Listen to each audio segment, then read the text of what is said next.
Selamat mendengarkan cerita novel fiksi. Jenderal Fate dari Indonesia dan Raja Penjara Darah Mantan Kaisar Kegelapan. Bab 107. Yang dia miliki hanyalah keterampilan sepele. Orang terkaya di kota Yogyakarta. Serta kepala keluarga abadi.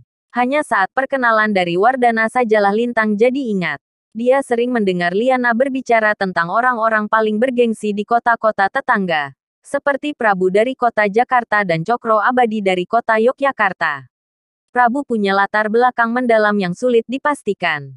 Di sisi lain, Cokro Abadi punya banyak bisnis. Bisnis keluarga Abadi tak hanya berlokasi di kota Yogyakarta, tetapi juga di kota Jakarta dan Provinsi Jawa Timur.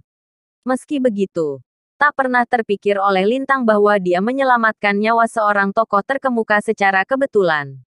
Agak malu sih untuk mengatakan ini, kata tetua abadi dengan ekspresi malu. Saat itu, aku pikir kalau aku masih sehat meskipun usiaku sudah tua, dan datang ke kota Jakarta sendirian untuk memeriksa bisnis keluarga abadi. Aku tak membayangkan diriku tiba-tiba sakit parah sampai hampir kehilangan nyawa. Selain itu, aku sakit flintrock yang langka. Kalau kau tidak membantuku saat itu, aku pasti sudah lama mati. Saat dia berbicara, wajah tetua abadi dipenuhi dengan kekesalan yang dalam serta rasa terima kasih. Lintang menggelengkan kepalanya sedikit sebagai tanggapan. Sama sekali bukan masalah. Kau tak perlu mengingatnya. Kemudian, sambil mengernyit, dia menoleh untuk melihat tetua berjubah abu-abu dan gadis cantik di samping mereka. Setelah ragu-ragu, dia melanjutkan. Tapi, jika kau ingin menghindari kematian lagi di keluarga abadi, aku akan menyarankan cucumu untuk menunda latihan bajikuan ini. Apa? Setelah mendengar Lintang mengalihkan topik kembali ke bajikuan, tetua Gunada, tetua berjubah abu-abu, langsung memasang ekspresi yang segelap guntur. Bedebah. Aku baru saja memaafkan perkataanmu yang lancang barusan karena kau telah menyelamatkan hidup Cokro. Kau tak tahu berterima kasih. Dengan begitu, aura pembunuh segera mengelilingi tetua Gunada lagi. Sepertinya tetua Gunada akan bertarung dengan Lintang karena permusuhan dari percakapan mereka. Lintang menyipitkan matanya sedikit di tempat. Cahaya dingin menyala di matanya sebelum dia berkata, "Aku menyelamatkannya dan juga menyelamatkanmu. Selain itu, apa kau pikir kau bisa memberiku pelajaran dengan kemampuanmu?" Sikap Lintang penuh dengan penghinaan. Dan dia menatap tetua Gunada seolah-olah hanya semut yang merangkak. Membuat tetua Gunada meledakkan puncaknya sekaligus. Hebat. Hebat sekali. Kau pasti junior paling arogan yang pernah kutemui sejak aku berkelana di dunia seni bela diri. Tetua Gunada mendidih penuh amarah pada sikap Lintang. Dia menatap Lintang dengan marah sebelum menoleh ke tetua abadi dan tetua Gani. Berkata, aku berutang budi pada kalian kali ini, Cokro dan Wardana. Aku tak peduli apakah dia seorang dokter agung dan penyelamatmu hari ini atau tidak.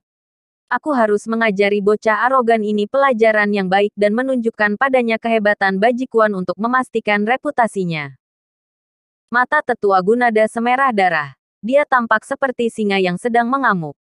Melihat ekspresinya, tetua abadi, tetua Gani dan wajah gadis cantik itu langsung berubah jadi mengerikan. Dokter Agung Fed. Tetua Gunada merupakan salah satu ahli seni bela diri tradisional Cina yang paling terkenal di Provinsi Jawa Timur. Petarung top kota Yogyakarta adalah muridnya. Dia tak hanya ahli dalam bajikuan, tapi juga Tongbei Kuan, teknik telapak besi dan lohan kuan juga. Kau, saat ini, tetua abadi dan yang lainnya memandang Lintang dengan wajah penuh kekhawatiran. Mereka ingin mendesak Lintang untuk meminta maaf kepada tetua Gunada agar mereka berdua berdamai. Namun, Lintang menjawab, yang dia miliki hanyalah keterampilan sepele. Apa? Setelah mendengar jawaban Lintang, tetua abadi, tetua Gani, dan gadis cantik itu merasakan kulit kepala mereka tergelitik. Sungguh pria yang berani dan sombong. Mereka tak akan pernah menduga Lintang meremehkan keterampilan seni bela diri tetua Gunada sedemikian rupa alih-alih menyerah. Ini, oh tidak, tetua abadi, tetua Gani dan gadis cantik itu langsung panik. Mereka tahu tak ada lagi ruang untuk berdamai dalam masalah ini. Dan mereka tak memiliki pilihan lain kecuali melihat tetua Gunada mengalahkan Lintang atau sebaliknya. Hahaha. Tetua Gunada memerah penuh amarah. Untaian kabut putih muncul dari tubuhnya, membekukan ruang di sekitar mereka lagi. Dia memelototi Lintang dan berkata dengan nada muram, "Dasar bocah arogan dan sombong. Dalam hal ini, aku akan bersumpah. Kalau kau mengalahkanku, akan kujadikan kau guruku. Jika aku mengalahkanmu, aku tak hanya ingin kau menarik kembali apa yang kau katakan, tetapi kau harus menerima satu putaran pukulan besi dariku." Hah, namun, Lintang tak menunjukkan tanda-tanda kepanikan dari kata-kata itu. Sebaliknya, dia menggelengkan kepalanya dan menjawab dengan senyum tipis. "Maaf, aku tak akan menjadikanmu jadi muridku bahkan jika aku mengalahkanmu. Karena kau tak memenuhi syarat." "Apa? Ini sangat..." Tetua abadi, Tetua Gani dan gadis cantik itu terdiam. Mereka belum pernah melihat seseorang berperilaku dengan cara yang begitu sombong. Terutama mengingat Lintang menghadapi Tetua Gunada, praktisi seni bela diri tradisional Cina yang terkenal di Provinsi Jawa Timur. Apakah sosok seperti itu tak memenuhi syarat untuk menjadi muridnya? Dia pasti sudah gila. Pada saat itu, mereka bertiga memandang Lintang seolah-olah dia orang gila.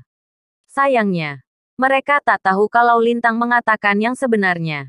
Dia telah melatih 3.000 prajurit besi neraka merah di Laut Karibia dan 5.000 prajurit pasukan kelam di hutan Amazon beberapa tahun yang lalu. Salah satu dari prajurit ini bisa mengalahkan Tetua Gunada dalam satu pukulan. Tak mungkin dia akan peduli pada semut yang tak penting seperti ini. Sungguh bocah yang sombong dan sembrono. Kalau begitu, kau mati sekarang. Tetua Gunada benar-benar murka.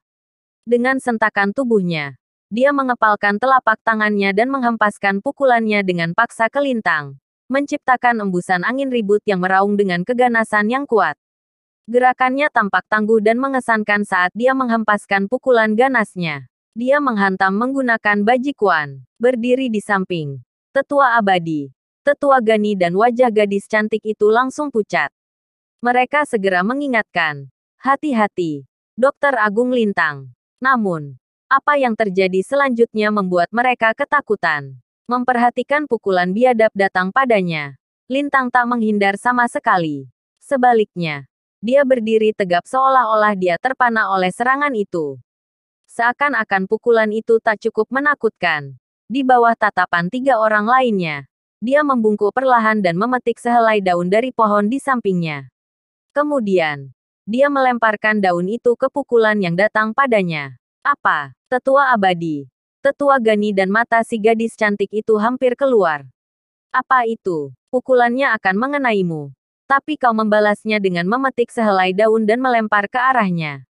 Itu sama saja cari mati." Dalam sekejap, mereka bertiga menjadi pucat pasi. Mereka sudah bisa membayangkan Lintang terhantam ke tanah dalam bentuk yang mengerikan dari pukulan Tetua Gunada. Namun, saat itu, pemandangan yang tak dapat dipercaya terjadi di depan mata mereka.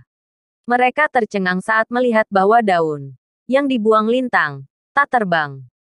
Sebaliknya, begitu terlempar, tiba-tiba daun itu menjadi lurus seperti pisau dan terbang ke depan seperti sambaran petir. Duar, dunia menjadi sunyi senyap setelah suara tumpul terdengar. Tetua Abadi, Tetua Gani dan gadis cantik itu terbelalak tak percaya pada pemandangan di hadapan mereka.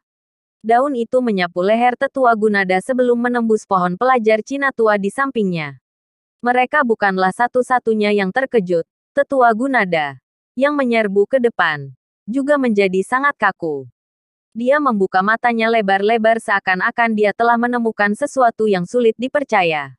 Tes, tes. Dia merasakan embusan udara dingin menyentuh lehernya, diikuti oleh tetesan darah yang menetes perlahan.